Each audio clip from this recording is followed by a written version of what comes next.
So before you toss those spotty bananas away, wait, give me a couple minutes and I'll show you how to turn them into the softest, craziest good banana nut bread you've had all year. No mixer, no fuss, just a bowl and a fork, ripened bananas, and pure magic.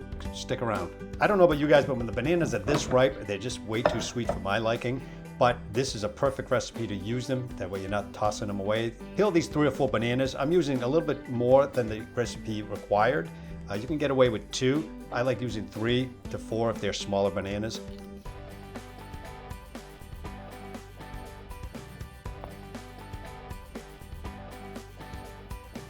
And break them up into smaller pieces, just so it's easier to work with when you're trying to mash them all up with a fork. I'm just using a fork to get them all mashed up. And you'll notice when you mash these up, they get kind of liquidy, so you don't need as much liquid in order to get this working. In this recipe, I'm going to be using about a half a cup of melted butter. Add in 2 medium-sized eggs, room temperature. Add in some sugar. A little bit of salt, and I'm using baking soda here. You want to use baking soda, not baking powder. That's going to help it rise. A half a teaspoon of vanilla to give it a little bit of vanilla flavor and bring out some of those other flavors. And about a 1/4 teaspoon or so of ground cinnamon. It's going to add on to the holiday flavor and the banana nut flavoring. Mix everything all up because we're going to start adding some of the flour in. So we're going to see how much liquid we have here just to kind of guide it. I like to use half the flour up front just to get it all mixed up. After mixing it up a bit, you can see that it's a little bit too liquidy, so I add in the rest of the flour, mix it all in together. The consistency is more or less like a waffle batter, maybe a little bit thicker. So once you get to that consistency, you're ready to go.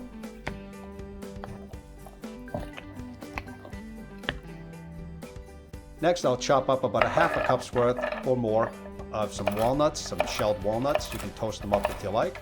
I just like to chop them up. A little rough chop. You get some small pieces, large pieces. That's great. That'll work fine for this recipe.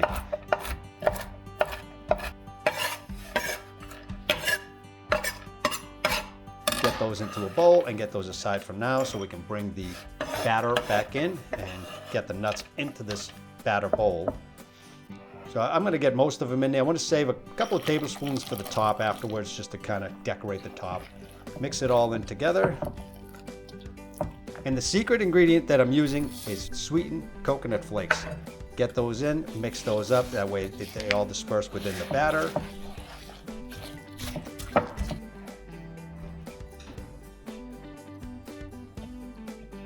I'm using a bread loaf tin with some parchment paper. I'm also going to spray it.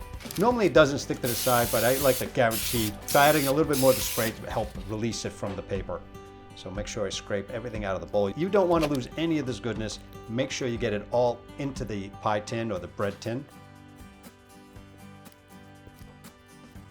Then I get the remainder of the chopped nuts over the top, right around the center. When this gets into the oven, it'll spread. It'll spread so it'll look nicely. Give it a little glove tap and make sure you get all the air bubbles out. Let's get ready for the oven. Before you get it into the oven, make sure you preheat your oven to about 350 degrees Fahrenheit. So now just get this banana bread loaf into the center of the oven. Close it. I like to set the timer around 45 minutes. It's not going to take less than that. It's probably going to take a few minutes more, closer to 1 hour. After about 50 minutes or so, you can test it with a toothpick. Make sure it's dry coming out. And take a look at that. The nuts on top just spread and beautiful color on the top. I love that split top that it does automatically. So when we pull it out, you want to let it cool for a little bit just so it maintains its shape. It'll be easier to cut.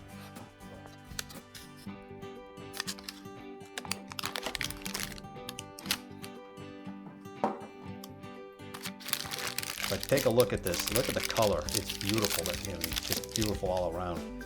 It's perfectly cooked. And the knife just goes through it really nicely. Yeah, it's not falling apart, it's holding together. You can see the moistness and the nuts all dispersed within this bread. It's banana bread or banana cake. It's beautiful. It makes the house smell wonderful. If you're having guests over, that's the first thing they're gonna notice. It's how delicious your house smells when you're baking this bread. So make sure you make yourself some when you're inviting guests to your house. I mean, take a look how beautiful and moist that thing looks.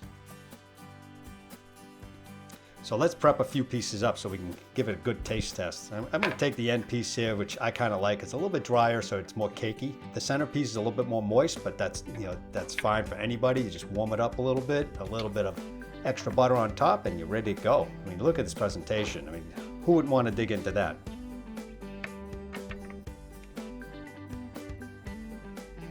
So let's give this a taste. Nice and moist and soft, and the nuts are in there, and you got the coconut. And don't forget we added the coconut, that special ingredient. Very buttery, nice and soft. Give this recipe a try. I'm sure you'll like it. So that's it, the easiest banana nut bread you'll make this year. So if you try it, let me know how yours turned out. Hit the like, share, and comment down below. And I'll catch you in the next video. Thanks for watching.